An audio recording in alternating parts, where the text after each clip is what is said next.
If you've got either the Ford 4.6 liter or 5.4 liter 3 valve and you want to remove these followers, you're going to need a special tool. I picked up this one from OTC. Let's unbox it and see how it works. Now this is definitely not the cheapest 3 valve spring compressor you can buy, but when it comes to compressing springs in the engine and I don't want things to shoot apart, I think it's worth the extra money to buy the OTC. It was about 150 bucks. You can buy cheaper ones for like 40, 50 bucks. But I just don't know how well they're going to hold up, and it's one of those things I think it's worth the money if I don't drop a valve and have to pull the head off. If you're interested, I'll link it below in the description in my Amazon store, and you can go check it out.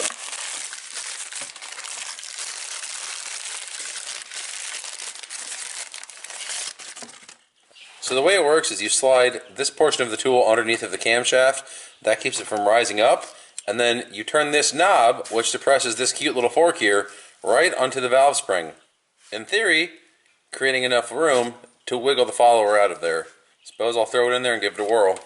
So the way the tool works is you take the part that kind of looks like a tuning fork, you slide it under the camshaft and across, and it rests on the head over here. And you take this foot here, go underneath the lash adjuster, the follower, and set it right on top of the valve. Except this part's got to be under there. Didn't mean to quite go that far yet. Just like that. Then you take your knob, put it on there. Okay.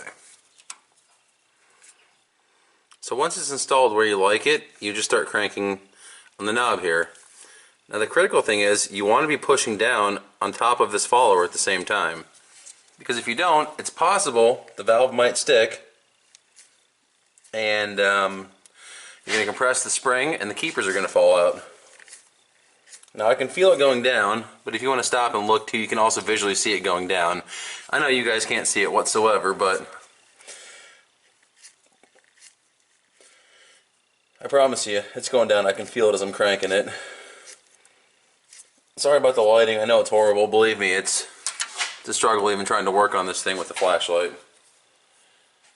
So then you could probably hear it just click out of there. And now you can see the top of the valve stem. Let me zoom in a little bit. So right there, that is the top of the valve. The follower fell out, and some of them are harder than others to get out of there, but I guarantee you can get it out. Just get a magnet and then start bouncing it around, and it'll come out eventually. Then just loosen the tool, the valve will come back up. Take it out of there. That's all there is to it. Move on to the next one. Assembly is the exact opposite process. And there you have it. There's the followers I have out so far. Why would you want to do this, you ask? Well, because they wear out. Now this one's not too bad. The needle bearing inside here will actually wear so much this roller is not protruding from the top of it anymore. But hopefully you can see this. Look at how much side to side play there is in that roller. That should be nice and tight. There should be no play whatsoever. And I can actually move it up and down this way just a little bit too. But they wear out. While you're in here doing your timing set, which is what I'm doing a timing set, you might as well do the followers and then go ahead and pull the lash adjusters out from underneath as well. I haven't done that yet. I'm going to wait till I pull the camshaft out.